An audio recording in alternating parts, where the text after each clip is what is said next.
충만함을 받으라, 성령을 좇아라 행하라에 대한 소제목들이에요. 소제목들이 지금 전에 육체의 열매도 다뤘었고요. 오늘은 이제 성령의 열매에 대해서 구체적으로 이제 이게 사랑이 무엇이다, 뭐 희락이 무엇이다, 이것은 말하지 않겠어요. 말하지 않지만 설교 중간중간에 계속해서 언급할 거라는 것입니다. 화평, 사랑, 충성 이란 말을 언급할 게지만 이러한 부분들이 전신갑주와 연결됐기 때문에 전신갑주를 취하라, 전신갑주를 입으라 라는 주제를 가지고 오늘 첫 시간을 나눠보려고 합니다. 그래서 성령을 좇아 행하라의 소제목, 하나님의 전신갑주를 입으라, 첫 번째 시간입니다.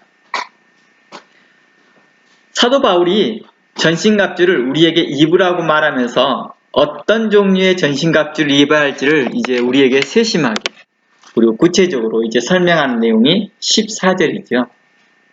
전신갑주를 입으세요 라고 했는데 어떤 전신갑주요? 라고 말을 했던 것에 대한 질문에 대해서 대답하듯이, 그러므로 어떤 것을 진리의 허리띠를 띠어라. 허리띠를 띠는데 진리의 허리띠를 띠라 라고 말합니다. 허리띠가 진리라고 말합니다. 허리를 왜 진리라고 표현했는지 여러분들이 짐작할 수 있겠지만 허리를 가장 중요한 중심으로 가나봐요. 중심. 의에 흉배를 붙여라. 의로운 마음이라는 거죠. 의로운 마음. 이 흉배는 이 가슴을 보호하는 거거든요. 흉배는 이 가슴을 보호해요. 그래서 창이나 칼이나 활을 막는데 오늘날로 말하면 방탄조끼와 같은 거죠. 방탄조끼와 같은 것을 붙이라 라고 말합니다. 그래서 의로운 마음을 가지라, 이런 것들을 말할 것 같아요. 그 다음 세 번째로 15절 말씀에 평안의 복음의 신을 신으라. 오늘날로 말하면 군화와 같은 거죠. 군화, 전투화를 신으라 라고 말하는 것입니다. 그 다음 4절에 모든 것 위에 믿음의 방패를 가지라 라고 말합니다. 그래서 믿음의 방패를 가지라고 말합니다. 방패가 믿음이라고 말하는 거예요. 근데 이 방패가 어디에 쓰이느냐 했더니 그걸 설명해 주고 있어요. 악한 자의 모든 화전을 소멸하기 위한 것이다. 악한 자가 의로운 자들을 공격하는데, 하나님의 사람들을 공격하는데 그걸 불화살로, 화전이라는 것은 불화선이에요. 그래서 그 화전이라고 말한 건 불전쟁이라고 말해야 되겠지만 불로 화살을 쏘니까 그걸 막아준다는 거죠. 그걸 소멸하고자 한다라고 말합니다. 그리고 구원의 투구라고 말합니다. 그 다음 여섯 번째가 성령의 검, 곧 하나님의 말씀을 가지라 라고 말합니다. 성령의 검이라고 말하는 것을 곧 하나님의 말씀이라고 말했습니다. 하나님의 말씀을 연구한다 라고 하는 것은, 또 하나님의 말씀을 가졌다 하는 것은 성령의 말씀, 성령의 검을 내가 가졌다 라고도 이해할 수 있습니다. 이처럼 사도 바울은 전신갑주를 우리에게 입으라고 하면서 이러한 것들을 6가지를 우리에게 가지라고 말합니다. 전신갑주가 6가지만 있지는 않겠지요. 그런데 우리가 성령의 열매에 대해서도 이야기했고 육체의 열매에 대해서 이야기했듯이 그것은 대략적으로 설명해 주는 것이지, 에베소서에서 말하는 것과 갈라디아에서 말해 주는 것들을 보면서 두 개의 교합점들을 보면 더 많은 것들이 있다는 것을 발견할 수 있죠. 그 다음에 갈라디아서뿐만 아니라 고린도전서, 또 다른 서신서들이나 또 예수님의 말씀을 통하여 종합해 본다면 다양한 성령의 열매와 육체의 모습들이 나타나는 것을 우리는 발견했습니다. 이것도 마찬가지 전신갑주라고 말했던 이 말을 성령의 열매와 연결되었습니다. 성령의 열매가 곧 전신갑주로 나타나요. 전신갑주. 그래서 성령의 열매에 대해서 우리는 믿음과 충성과 의로움과 또 희락과 이러한 모든 것들이 우리에게 전신갑주가 되어지는 것이죠. 그래서 우리를 비방하는 자들이 있었거든요. 사도 바울은 그러거든요. 너희들을 비방하는 자들에게 대하여서 그들을 말 못하게 하기 위해서 너의 선행으로 그들의 입을 막아버려라, 이렇게 말해요. 그러니까 선행이라는 그 자체가 뭐예요? 그 공격할 수 있는, 대적하는 자들을 막는 그 수단이 되는 거죠. 그러니까 이 선행도 또한 전신갑주에 들어가는 것이죠. 이처럼 전신갑주에 대한 부분들을 우리가 생각해 봐야 될 것은 다양한 모습으로 나타나 있다라는 것입니다. 그러니 에베소서에 국한되어져서 전신갑주를 생각하지 말고 성경 전반에서 설명하고 있는 개념을 이야기하면 좋을 것 같습니다. 가장 그 성경에 대해서 우리에게 명하신 것들, 이렇게 해라 저렇게 해라 라고 했던 것들이 다 하나님께서 우리에게 필요로 한 전신갑주라 생각하면 될 것 같습니다.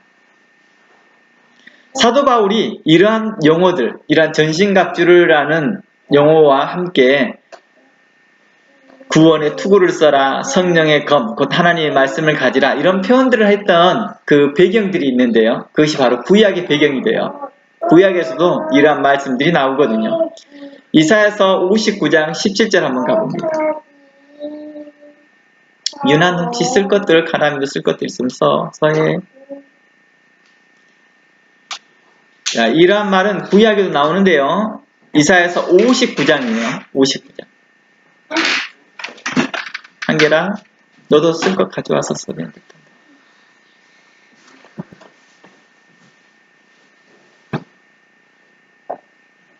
이란 말은 이제 구약에도 나오는데요. 한번 볼까요? 글씨가 너무 조그맣지 않나요? 59장 17절. 다 함께 읽어볼까요? 의의 의로 호신경을 삼고 구원을 그 머리에 써서 투구로 삼으며 보수로 속옷을 삼으며 열심을 입어 겉옷을 삼으시고 라는 말이 나옵니다. 성경에 이러한 표현들이 있는 것들이 신약에 새롭게 나타날 말이 아니라 구약에 있는 것들을 좀 더 확장시켜서 설명해 준 거겠죠. 확장이라는 것보다는 거기에 맞게끔 썼다고 봐야 될 것 같습니다. 무엇이 확장됐다라고 말하는 것은 좀 안 맞는 것 같아요. 왜냐하면 갈라디아에서만 하는 말과 에베소서에서 했던 말들이 서로 약간씩 다른 말들을 쓰고 있지만 결국에는 어떤 것들이 있습니까? 다른 것들이 있지만 서로 교차된 들이 많고 또 그때 상황에 따라서 다른 표현들을 해줬기 때문입니다. 로마서에 한번 가볼까요?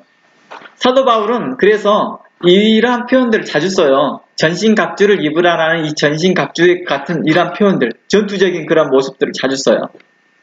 로마서 13장 12절에서 14절 말씀 한번 보면, 자, 12절 우리 어린이들이 함께 읽어봅니다. 시작. 밤이 깊고 낮이 가까웠으니 그러므로 우리가 어둠의 일을 벗고 빛의 갑옷을 입자. 여기 보니까 빛의 갑옷을 입으라고 나왔잖아요. 이 갑옷이라는 말이 뭐예요? 전신갑주의 한 파트잖아요. 그렇죠. 전신갑주의 한 파트. 갑옷을 입으라 라고 하는 말은, 이 갑옷이라는 말은 칼이 포함되어 있지 않습니다. 칼이 포함되어 있지 않아요.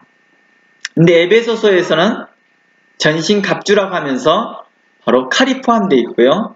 투구가 포함되어 있는 거죠. 13절 말씀 가볼까요? 낮에와 같이 단정행하고 방탕과 술 취하지 말며 음란과 호색하지 말며 질투와 시기하지 말고 오직 주 예수 그리스도로 옷 입고 정욕을 위하여 육신의 일을 도모하지 말라, 이렇게 말하고 있습니다. 그러니까 전신갑주가 로마서에서는 빛의 갑옷이라는 의미를 가지고 있다는 거죠. 이러한 개념들이 다 구약을 통하여서 설명되어질 수 있는 것들이죠. 구약에도 이미 이러한 용어들을 쓰고 있다는 것입니다. 14절에는 오직 주 예수 그리스도로 옷 입어라, 이렇게 말하고 있죠. 그러니까 빛의 갑옷은 어둠의 옷과 분리해서 이야기하고 있죠. 빛의 갑옷이 있다면 어둠의 옷이 있겠죠. 어둠의 옷. 그 어둠의 옷은 어떤 것들이요? 방탕과 술 취함과 음란과 호색과 쟁투와 시기들을 바로 어둠의 옷, 또한 어둠의 일이라고 말하죠. 12절 자세히 읽으면 우리가 어둠의 일을 벗고 라고 나와있죠. 벗고. 마치 옷을 입었던 걸 벗는 것처럼 그렇게 표현해놨다는 거예요. 어둠의 일을 벗고, 그러니까 이 말을 좀 더 빛의 갑옷이라는 말과 같은 대칭되게 설명하려고 한다면 어둠의 옷이라고 표현하면 맞겠죠. 그 어둠의 옷을 이제 벗어버리라고 말합니다. 쟁투하고 시기하는 것도, 호색하는 것도, 술 취하는 것도, 방탕하는 것도, 단정하게 행하지 않는 것도 다 어둠의 일이다라고 말합니다. 그러므로 낮에와 같이라고 하는 것은, 낮에라는 것은 빛을 의미하겠지요. 빛의 자녀같이 이러한 의미도 될 것 같고요. 단정히 행하라. 단정히 행하라는 의미가 우리에게 뭘 의미하고 있습니까? 여러 의미를 갖고 있죠. 겸손하게, 의롭게, 선하게, 정직하게 행하라는 의미로 우리는 이해됩니다. 14절에 오직 주 예수 그리스도로 옷 입으라. 그러니까 빛의 갑옷은 그리스도로 옷 입는 것입니다. 예수 그리스도로 옷 입는 것을 빛의 갑옷이다 라고 말하는 것입니다.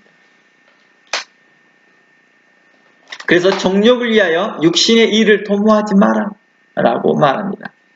정욕을 위하여 육신의 일을 도모하지 말라 라고 말했던 이 부분을 성경은 뭘 말을 하고 있어요? 똑같이 어둠의 옷, 이것을 육신의 일, 육신의 옷 이렇게 표현했다고 보면 될 것 같습니다. 단어들을 좀 더 조합해보면 여러분들이 이해할 수 있겠죠? 데살로니가 전서 5장 3절 말씀 가봅니다. 자, 한결이 한번 데살로니가 전서 5장 3절부터 읽어봅니다. 시작! 저희가 안전하다, 평안하다, 안전하다 할 때 그때 잉태된 여자에게 해산 고통이 이름과 같이 멸망이 호련히 저희에게 이르리니 결단코 피하지 못하리라 라고 말합니다. 그러면서 4절 말씀 보면 4절로 계속 읽어보면 다 함께 읽어봅니다. 형제들아 너희는 어둠에 있지 아니하며 그날에 도적같이 너희에게 임하지 못하리니 너희는 다 빛의 아들이요 낮의 아들이라. 우리가 밤이나 어둠에 속하지 아니하였으니 그러므로 우리는 다른 이들과 같이 자지 말고 깨어 근신할지라. 17절 시작. 자는 자들은 밤에 자고 취하는 자들은 밤에 취하되 우리는 낮에 속했으니 근신하여 믿음과 사랑의 흉배를 붙이고 구원의 소망의 투구를 쓰자라고 말하죠. 그러니까 이 데살로니가 전서에도 전신갑주를 이야기를 하고 있어요. 사도 바울은 로마서에서도 빛의 갑옷을 입으라 라고 말했다면 데살로니가 전서에서는 뭘 말을 했어요? 바로 믿음과 사랑의 그 흉배를 붙이라고 말합니다. 구원의 소망의 투구를 쓰라고 말합니다. 여보? 그래서 우리에게 이것을 보면 그 전신 갑주를 좀 다양하게 표현하고 있잖아요. 그렇죠? 그래서 근신하라. 믿음과 사랑의 흉배를 붙여라. 아까 좀 전에 흉배는 무슨 흉배라고 말을 했어요? 네? 의의 흉배라고 나왔죠? 근데 여기서는 믿음이라고 표현하고 있잖아요. 사랑이라고 표현하고 있고, 근신이라고 표현하고 있잖아요. 그러니까 좀 다양하게 설명했으면 좋겠어요. 여기에서 진리의 허리띠를 띠라 하니까 그 허리에 대해서 막 강조하고 설명하려고 하는데 그러지 않았으면 좋겠어요. 의의 흉배를 붙여라. 그러니까 가슴 이야기를 막 하면서 의로운 마음 이렇게 설명하지 않았으면 좋겠어요. 무슨 말인지 알겠죠? 그것은 단지 전달하고자 하는 거예요. 뭐예요? 진리를 가져라 이 뜻의 포인트가 있는 것이지 허리에 초점이 있는 게 아니잖아요. 그렇죠? 구원의 투구를 쓰라 라고 했던 것이 구원에 대한 초점을 두고 있는 것이지 머리에 초점이 있는 게 아니거든요. 무슨 말인지 알겠죠? 여기도 마찬가지예요. 구원의 소망의 투구를 써라. 또 믿음과 사랑의 흉배를 붙이라. 이런 것들이 다양한 표현으로 쓰고 있다는 것이니까 거기에서 말하고자 하는 표현들만 집중해서 쓰면 좋을 것 같습니다.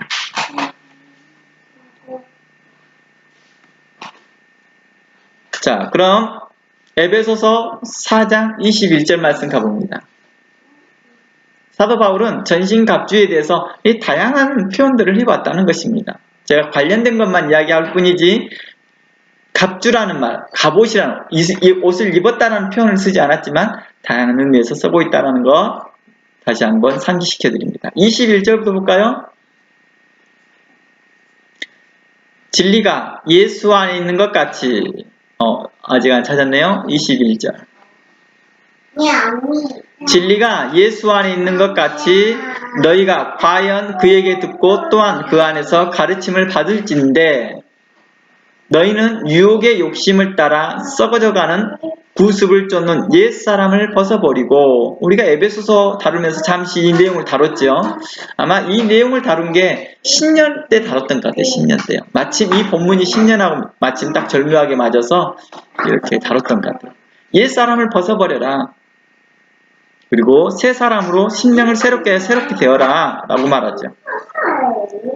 이것을 좀 전에 로마서의 말씀과 같이 어떤 걸 볼 수 있어요? 어둠의 옷을 벗는 것과 같은 거죠. 어둠의 일을 벗어버려라 라고 하는 것과 같은 거죠. 육신의 일을 도모하지 말라라는 말과 같은 초점이라는 거예요. 로마서 13장 말씀과 연결되는 뭐죠? 서로 연결될 수 있는 말이겠죠. 그러므로 썩어져가는 구습을 쫓는 옛 사람을 벗어버리라고 말합니다. 그리고 오직 심령으로 새롭게 되어 하나님을 따라 의와 진리의 거룩함으로 지으심을 받은 새 사람을 입으래. 새 사람. 그런즉 거짓을 버리고 각각 이웃으로 더불어 참된 것을 말하라. 그러니까 의와 진리와 거룩함으로 지으심을 받는 새 사람을 입으라고 하는 것인데 의와 이곳에서 잠시 이제 우리 3절부터 쳐줘볼까요? 오직 심령으로 새롭게 되어 하나님을 따라 하면서 의와 진리와 거룩함으로 지으심을 새 사람을 입으라고 말합니다. 이 새 사람을 입으라는 말이 전신갑주라는 말로 이해될 수 있겠죠. 그러니까 제가 이제 지난주에 이런 말을 했어요. 항상 우리는 전투복만 입고 생활하지 않는다라고요. 그쵸? 전투복만 입고 살아가지 않는다는 거예요. 상황에 따라서 우리는 빛의 옷을 입고 의의 옷을 입고 그런다는 거예요. 밥 먹을 때는 그 식사에 맞는 옷을 입고 잠잘 때는 잠잘 때 입을 옷을 입는 거겠죠. 바로 이러한 부분들을 우리는 살펴봐야 될 것 같습니다. 그러면서 하나님을 따라 의와 진리의 거룩함으로 지으심을 받은 새 사람을 입으래요. 그런데 그 새 사람을 입어야 될 거룩함으로 지으심을 받는 의와 진리와 거룩함을 입는 그 새 사람을 입는 그 갑옷이 어떤 것이냐? 갑옷이란 표현을 쓰지 않을게요. 입어야 될 옷은 무엇이냐? 거짓을 버리는 것입니다. 그 이웃으로 더불어 참된 것을 말하는 것입니다. 바로 이것이 벗고 새 사람을 입는 태도의 모습이겠지요. 그리고 26절 분을 내어도 죄를 짓지 말라. 해가 지도록 분을 품지 말라. 이거 원망을 계속 품고 있지 말라는 거예요. 화를 내었더라도 그 화에서 뭘 가지만 계속해서 죄를 연결짓지 말라. 원망하지 말라. 이로 인해서 마귀가 틈을 타기 때문이다 라고 말합니다. 자, 마귀를 틈을 타지 못하게 한다 라고 말하는 것 보니까 이곳에서도 새 사람을 입는 것을 마귀로 틈 타지 못하게 하는 것으로 보니까 에베소서 6장 말씀과 연결되죠. 그러니까 에베소 4장 말씀은 에베소 4장의 말씀을 6장에서는 더 확장해서 설명했다는 것이죠. 이때는 확장이라는 단어를 쓰면 좋겠죠. 로마서와 에베소서는 서로 대상이 달랐기 때문에 확장이라는 개념을 쓰기보다는 서로 표현이 달랐을 뿐이고 에베소 4장은 같은 에베소서의 말을 하면서 4장에서 표현했던 것을 6장에서 좀 더 구체적으로 설명하고 있다는 것입니다. 확장했다고 보면 되겠죠. 확장. 이미 에베소 4장에서 언급했던 내용이지만 그 내용을 좀 더 다른 워드를 써서 다른 용어를 써서 6장에서 썼다는 것입니다. 에베소 6장에서는 마귀를 대적한다라고 말합니다. 마귀의 괴계를 대적하기 위하여 에베소 6장 11절 말씀에 마귀의 괴계를 능히 대적하기 위해서 하나님의 전신갑주를 입으라 라고 표현했거든요. 그리고 에베소서 4장 말씀에서는 뭐 했어요? 마귀를 틈타지 못하도록 새 사람을 입으래요. 그 새 사람을 바로 어떤 거예요? 의와 진리의 거룩함을 입는 것입니다. 그러니까 여기에서 보면 전투복 같이 에베소 4장은 전투복처럼 생각하지 않았지만 에베소 6장은 전투복처럼 말을 하고 있어요.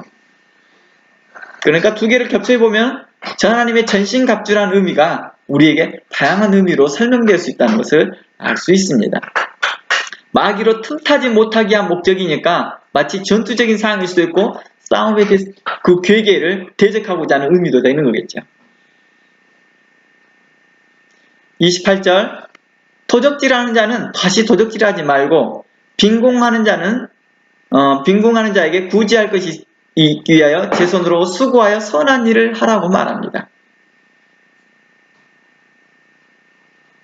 그리고 하나님의 성령을 근심하게 하지 말라. 그 안에서 너희가 구속의 날까지 인치심을 받았다라고 말합니다.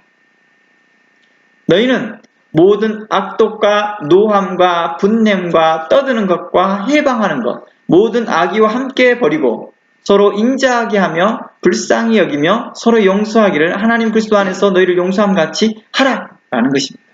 자, 이곳에서 보니까 어둠의 일은 어떤 걸로 나타나고 있습니까? 하나님의 성령을 근심하게 하는 것이라고 표현하고 있어요. 그러면서 악독과 노함과 분냄과 떠드는 것과 해방하는 것, 모든 악의적인 행동을 말하는 거죠. 이것들이 바로 육체의 옷, 어둠의 옷을 벗어버리라 라고 말합니다. 그리고 새 옷, 빛의 옷, 또 전신갑주로 되어 있는 것, 인자하게 행하는 것입니다. 불쌍히 여겨주는 것입니다. 용서해 주는 것입니다. 바로 이것을 성경은 빛의 옷이다 라고 표현하고 있는 것입니다.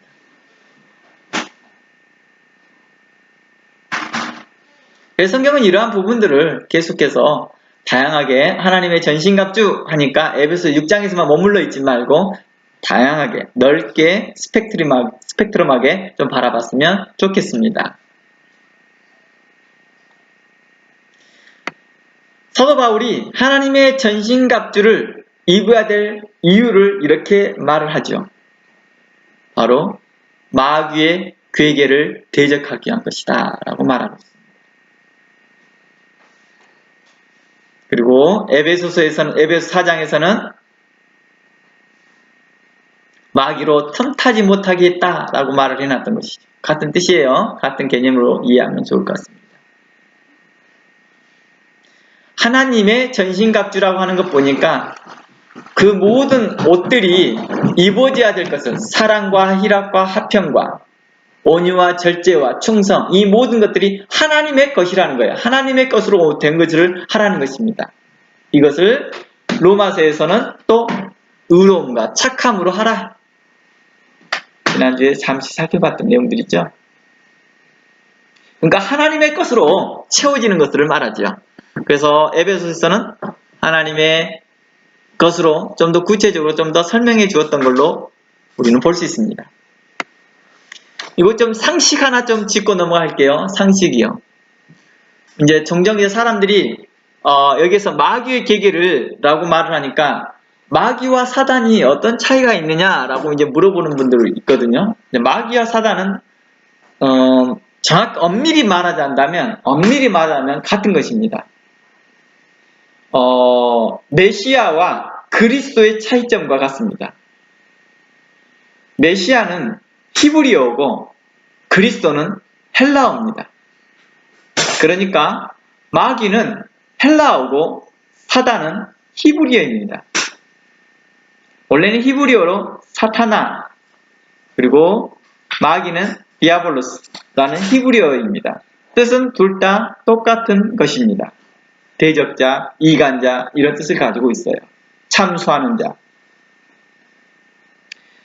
근데 마귀와 사단을 이렇게 나눠서 설명하시는 분도 있는데요. 물론 나눠서 쓰더라도 뭐 상관은 없습니다. 그 의미가 큰 차이는 나지는 않습니다. 그러네요. 여기서 마귀와 사단은 결코 뜻이 다르지 않다는 것입니다. 한 존재를 다르게 이름을 부를 뿐입니다. 히브리어로 부르냐 헬라어로 부르냐 이 차이인 것입니다. 그래서 한글 성경에서는 종종 악한 영들의 존재를 사탄, 마귀, 귀신 이렇게 나타나고도 있습니다. 이러한 것들을 성경에서는 한 존재냐 그렇지는 않고요. 귀신만은 사단의 또 마귀가 부리는 영들이다, 악한 영들이다라고 생각하면 좋을 것 같습니다.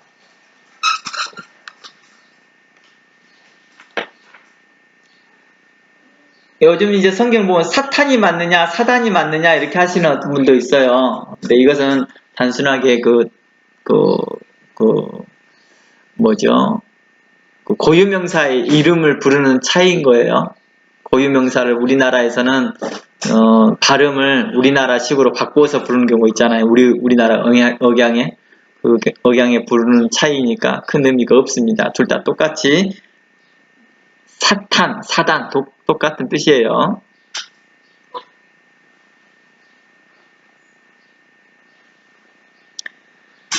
성도들의 영적 싸움 대상은 마귀의 괴계라고 말합니다. 에베소 6장 말씀을 읽어보니까 마귀의 괴계. 그리고 이것을 에베소 4장 14절에서는 간사한 유혹이라고도 말을 해요. 간사한 유혹.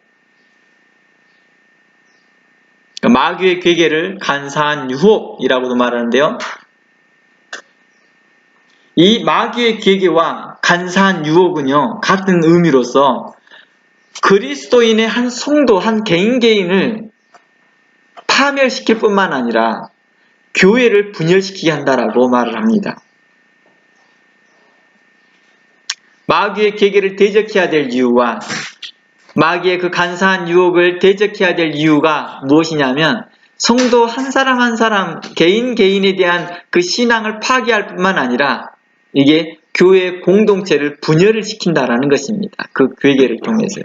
그 마귀의 간사한 유혹 때문에 말합니다. 간사한 유혹은요, 뭐예요? 잘못된 사상, 잘못된 생각을 넣어줘서 사람들로 뭐라 하게요? 그걸로 순식간에 큰 소용돌이를 갖게 합니다. 오늘날 요즘 들어와서 보면 어떤 것이 있어요? 가짜 뉴스를 통해서 갑작스레 사람들을 공포심을 갖게 해버립니다. 그렇죠. 또 가짜 뉴스를 통하여 사람들로 혼선을 주기 위해서요, 사람들로 우왕좌왕하게 해버립니다. 이러한 간사한 유혹은 마치 가짜 뉴스와 같습니다.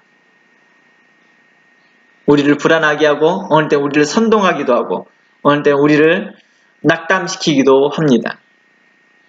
그러나 너희들은 항상 하나님의 말씀에 거하라 라고 말합니다. 너는 배우고 확신한 일에 거하라 라고 디모데후서에서는 우리에게 권하고 있습니다. 따라서 바울은 이러한 마귀의 유혹에 적극적으로 대적하라고 말합니다. 적극적으로 대적하라고 말해요. 그 적극적으로 대적할 수 있는 것이 무엇이냐라고 했던 것이 전신갑주를 입는 거예요. 의로움과 정의로움과 사랑과 겸손과 온유와 또한 뿐만 아니라 믿음에 대한 부분도 이야기했고 기도에 대한 부분도 이야기했고 충성에 대한 부분도 이야기했고 말씀에 대한 부분도 이야기를 했습니다.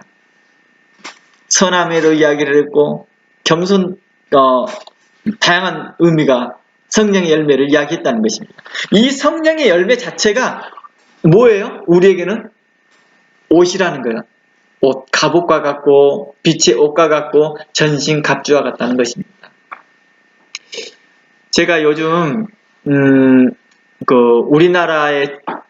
우리나라에서는 최고의 정예부대라고 하는 UDT 부대를 좀 많이 유튜브를 통해서 다큐멘터리를 통해서 보고 있거든요. 이번에 소말리아 몇 년 전이죠. 한 4년 전에 소말리아 해적을 소탕하고 거기 있는 선원들을 다 구출했던 그 내용이 나오는데요.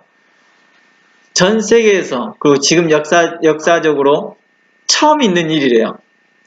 해상에서 해적 일이 일어나는데 그것을 구출했던 인지를 한 명도 그 인지를 사고 나지 않고 다 구조하고 소탕했던 것이 세계적으로 최초래요. 그래서 우리나라 UDT가 그렇게 유명해졌대요. 세계적으로. 그래서 그분들의 훈련된 장면들을 보는데요. 높은 수준의 고급 훈련을 받으면 받을수록 그들이 가지고 있는 장비들이 정말 많더라고요. 일반 군인들이 가지고 있는 장비들보다 훨씬 복잡한 부분들이 많고요. 또한 무겁냐? 그렇지 않아요. 가벼우면서도 기능면을 엄청 탁월해 버려요. 일명 최첨단 물건들을 많이 착용한대요. 가벼우면서도요, 탁월하게 그 기능을 할 수 있도록. 이처럼 우리 모두가 그리스도인의 군사로서 살지만 자신의 믿음의 분량에 따라서 자신들이 착용하는 갑주들이 종류가 좀 다른 것 같아요. 일반 군인들에게서 전신 갑주들은 예를 들어서 5개를 한다면 UDT는 한 15개, 20개 정도 되는 것 같아요. 그것을 안전군장이라고 말하더라고요. 그러니까 군인들마다 안전군장이라는 말을 다르게 사용되고 있는 것 같습니다. 자신의 믿음의 분량에 따라서 다르게 설명되어지겠죠. 그러나 우리에게 성경은 그 악한 마귀의 사단을 대적하기 위해서 어느 때는 우리가 특수부대처럼 잘 훈련되어 있어야 되고, 또 우리가 어느 때는 종말의 때를, 환란의 때를 만날 때는 정말 특수부대처럼 잘 훈련되어야 될 것 같습니다. 그러나 다행스럽게 우리에게 하나님께서 평안의 시기때를 주고 평안의 날을 줬을 때는 우리가 전투적인 태세가 아니라 서로 다른 태도를, 온유와 겸손으로 서로를 대할 수 있는 그런 의로운 옷을 입었으면 좋겠다는 생각입니다. 이 모든 것들이, 이 의로운 옷도 또한 싸움을 위한 것입니다. 악한 자의 괴계를 소멸하고자 하는 것이고 그 간사한 유혹을 대적하고자 하는 것들입니다. 단지 전투복이라 말하지 않을 뿐이죠. 우리 권투 선수들이 옷을 입을 때 어떤 옷을 입어요? 갑옷을 입고 권투하지 않아요. 그렇죠? 짧은 팬츠 하나만 입고 위에 옷은 벗고요. 글러브만 끼고 그들은 싸웁니다. 근데 그들의 개념에서는 이게 완전 군장이에요. 그렇죠? 완전 군장이잖아요. 상황에 따라 다르다라는 거예요. 상황에 따라서 우리는 그때마다 다른 것들을 취하고 있다는 거예요. 그래서 우리에게 이렇게 말합니다. 때에 따라 시적절한 말들을 쓰는 자들, 그 사람들을 지혜로운 자, 의로운 자라고 말합니다. 시적절한 말들, 때에 따라 합당한 말들을 하는 사람들을 잠언서에는 쟁반 위에 구슬과 같고 쟁반 위에 은과 같다라고도 표현합니다.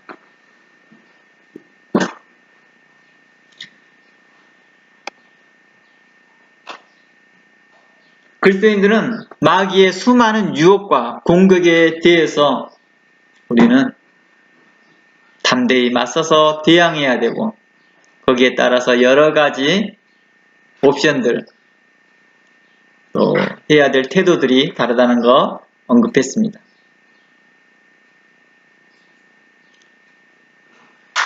사실상 신학적으로는 이렇게 표현을 해요. 성경도 그렇게 표현을 합니다. 우리는 또 이러한 것들을 믿음으로 이것을 알아갔으면 좋겠습니다. 신학적으로나 성경적으로 명확하게 우리에게 말해주는 것이 한 가지가 있습니다. 우리가 전투를 하는데요, 이미 승리를 했대요. 우리가 싸움을 나가는데 이미 이겨놓고 싸운대요. 이 말들을 좀 더 쉽게 이해하기 위해서 이렇게 하는 거죠. 공부를 열심히 준비를 했어요. 그리고 자기 학점이 어느 정도 예비고사를 통해서 어느 정도 나온지를 알아요. 어느 정도 안다는 거예요. 그리고 실질적으로 시험을 딱 치러 가요. 그럼 이 사람 뭐예요? 이미 합격된 걸 알고 시험 치는 거예요. 자신감을 갖고요. 일반적으로 우리가 달리기를 하는 사람들도 그래요. 미리 그 사람이 상대방의 선수들의 기록을 다 알고 있어요. 국가대표로 나가서 올림픽을 하거나 상대방의 점수를 다 알고 있어요. 그러면서 나가면서 오늘은 최소한 2등 하겠는데 잘하면 1등하고 이렇게 생각하고 간다는 거예요. 나는 이번에는 8명 출전하는데 8등밖에 못하지만 올림픽에 출전권을 땄다는 게 의의를 둘 것이고, 그 다음에 내 기록 단축을 위해서 난 최선을 다해 달리겠다, 이렇게 하는 사람도 있고요. 그러니까 이미 뛰면서 자기는 자신의 어치브가, 자기의 목적들을 분명히 알고 있다는 것입니다. 바로 그리스도인들에게 바로 그것을 알라고 말합니다. 우리가 싸우는데 이미 그 싸움에서 이겼어.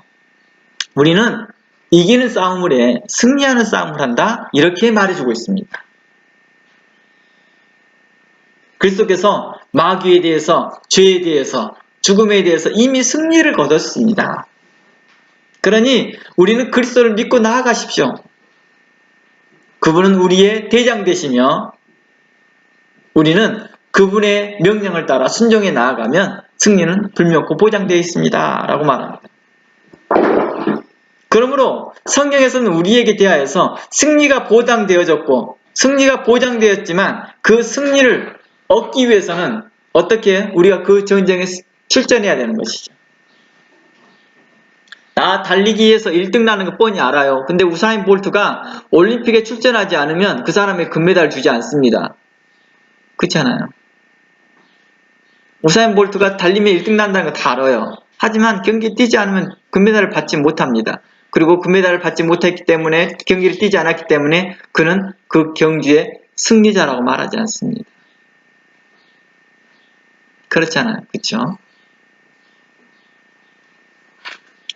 이처럼 성경은 예수 그리스도께서 우리의 승리를 하셨고 마귀를 대적해 이기셨고 또한 죽음에서 승리하시고 부활하신 그 예수 그리스도를, 그분을 우리의 왕으로 믿고 삼고 나아갈 때, 믿음으로 나아갈 때 우리에게 승리는 보장되어 있다라고 말하는 것입니다. 다음 주에 이 부분에 대해서 좀 더 구체적으로 우리가 나누면서 나갈 거예요.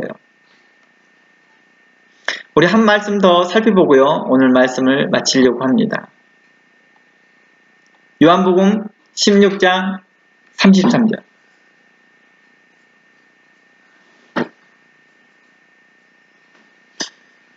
이것을 다 함께 읽어볼까요? 이것을 너희에게 이름은 너희로 내 안에서 평안을 누리게 하려 함이니라. 세상에서 너희가 환난을 당하나 담대하라. 내가 세상을 이기었노라.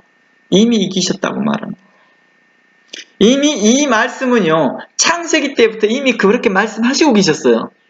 창세기 때 뭐라고 하냐면, 내가 3장 15절이죠. 창세기 3장 15절만 내가 뱀과 여자와 온수가 되게 하고 너의 후손도 여자의 후손과 온수되게 하리니 여자의 후손은 내 머리를 상하게 할 것이요 그의 발꿈치를 상하게 할 것이니라 라고 하면서 승리를 이야기를 하고 있었다는 것입니다.